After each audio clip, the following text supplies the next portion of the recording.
anak-anak, Assalamualaikum warahmatullahi wabarakatuh. Ketemu lagi dengan Bu Dwi. Kali ini kita akan belajar akidah akhlak kelas 8 tentang Al-Quran dan keistimewaannya. Sebelum pelajaran kita mulai, jangan lupa untuk berdoa dulu ya.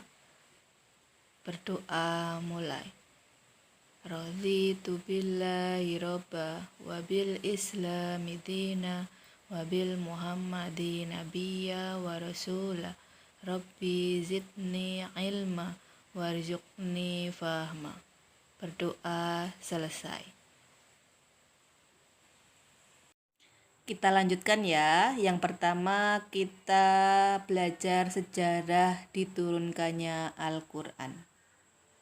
Al-Quran diturunkan Allah Subhanahu wa Ta'ala kepada Nabi Muhammad SAW dalam jangka waktu kurang lebih 23 tahun melalui perantaraan malaikat Jibril secara berangsur-angsur. Dimulai dari bulan Ramadan ketika Nabi Muhammad SAW tengah bertahanus atau menyendiri di Gua Hira, hingga wahyu terakhir ketika sedang melaksanakan haji wada. Setelah wahyu diterima, kemudian Nabi Muhammad membacakan kepada para sahabat yang mendengarnya. Para sahabat diperintahkan untuk mencatat ayat-ayat tersebut di atas kayu, pelepah kurma, di atas batu, dan tulang unta.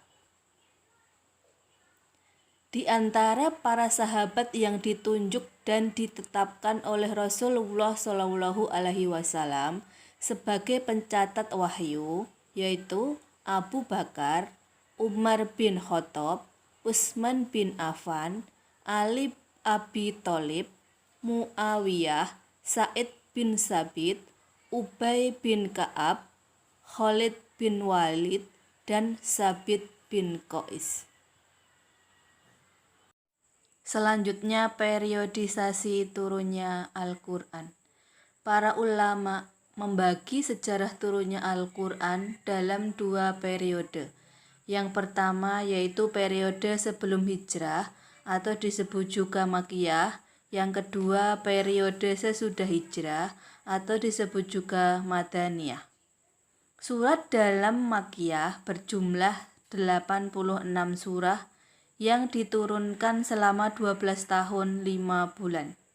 Dalam surah Madaniyah berjumlah 28 surah dan diturunkan selama 9 tahun 9 bulan.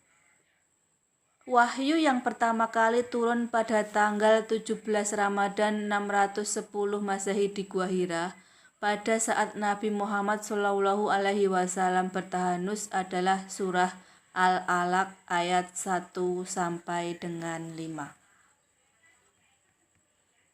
Sejarah pembukuan Al-Quran. Sejarah pembukuan Al-Quran dibagi ke dalam dua tahap, yaitu Al-Quran pada masa Rasulullah, yaitu pada masa ini Al-Quran diturunkan ayat demi ayat dan surah demi surah. Tahap kedua yaitu Al-Quran pada masa Khulafaur Rasyidin, yaitu sesudah Rasulullah wafat, Ali bin Abi Thalib diam di rumahnya untuk menghimpun Al-Quran dalam satu mushaf menurut urutan turunnya. Dan belum 6 bulan sejak wafatnya Rasulullah, dia telah merampungkan penghimpunan itu dan mengusungnya ke atas punggung unta. Pengertian dan hakikat Al-Quran.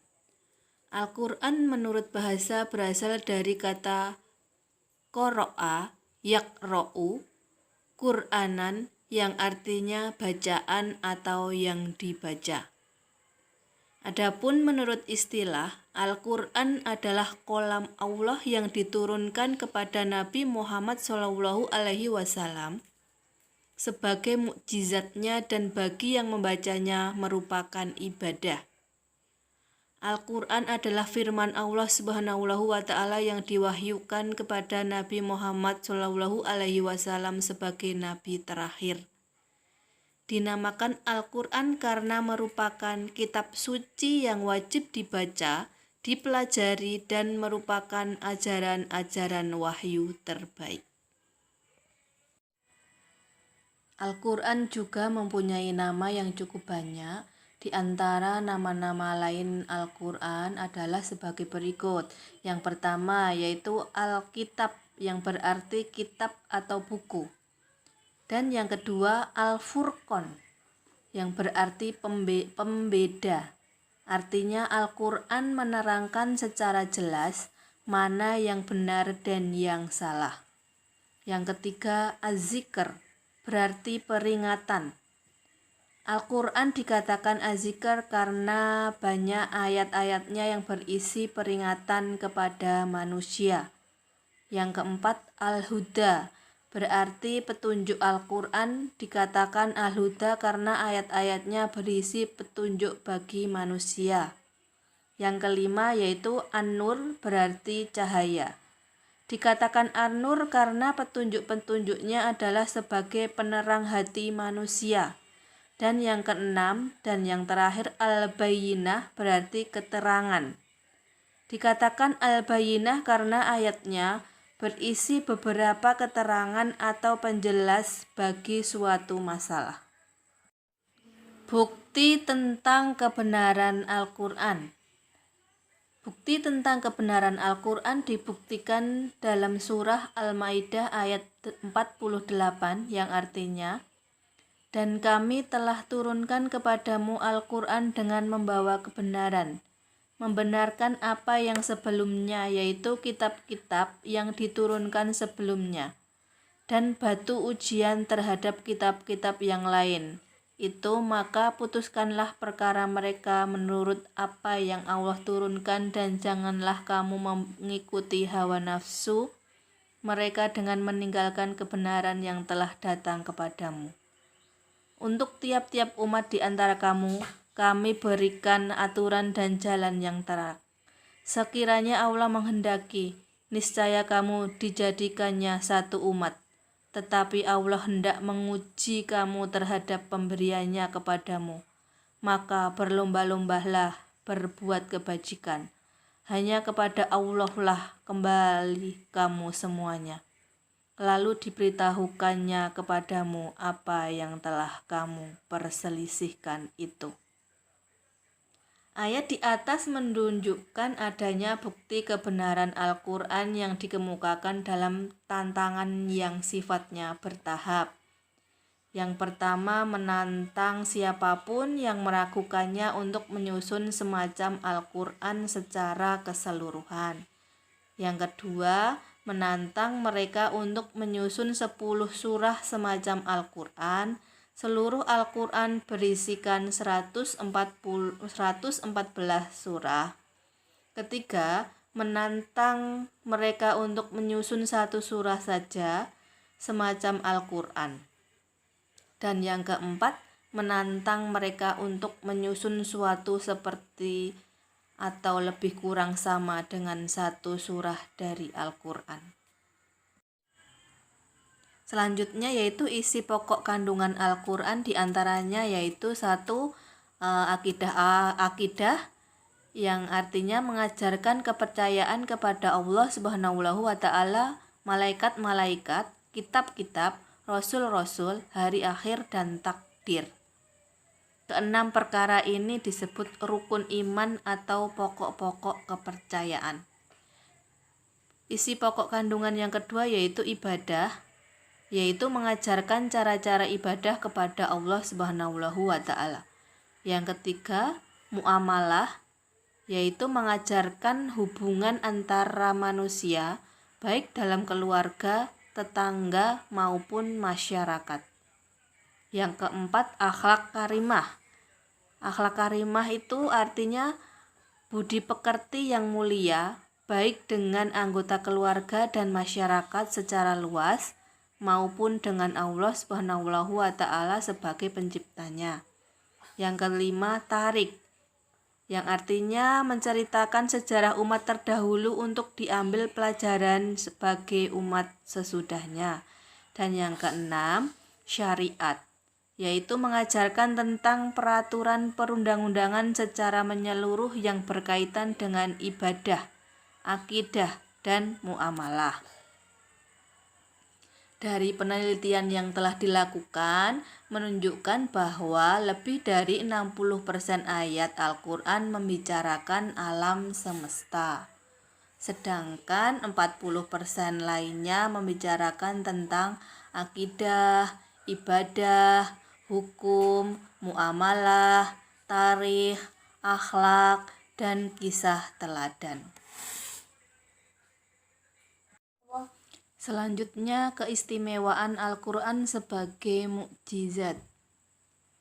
Al-Quran dikatakan sebagai penyempurna karena memiliki kelebihan dari kitab-kitab suci sebelumnya. Kelebihan kitab suci Al-Quran daripada kitab suci yang lain adalah sebagai berikut. Yang satu, yaitu segi keaslian Al-Quran.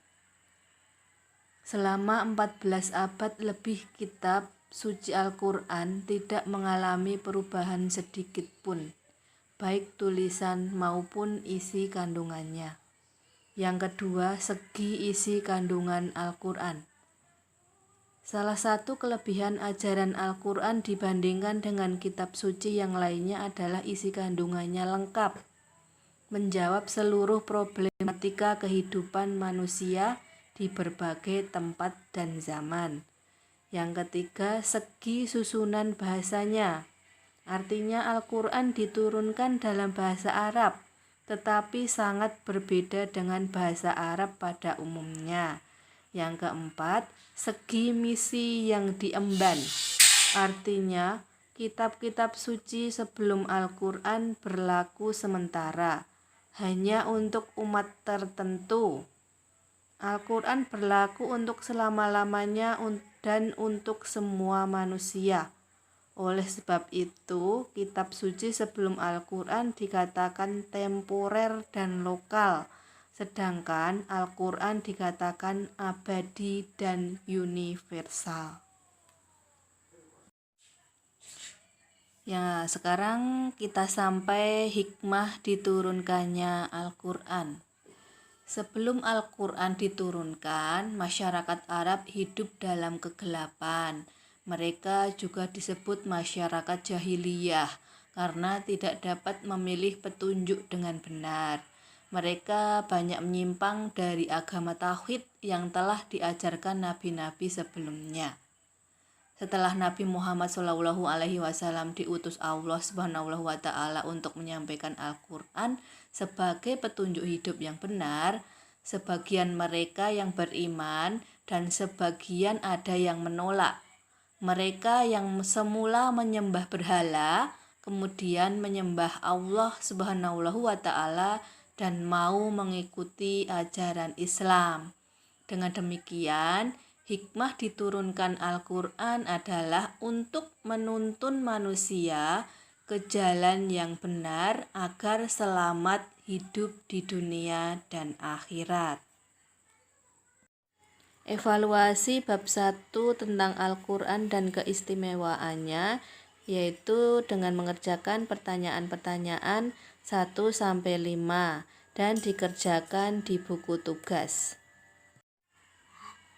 Sampai di sini yang bisa saya sampaikan.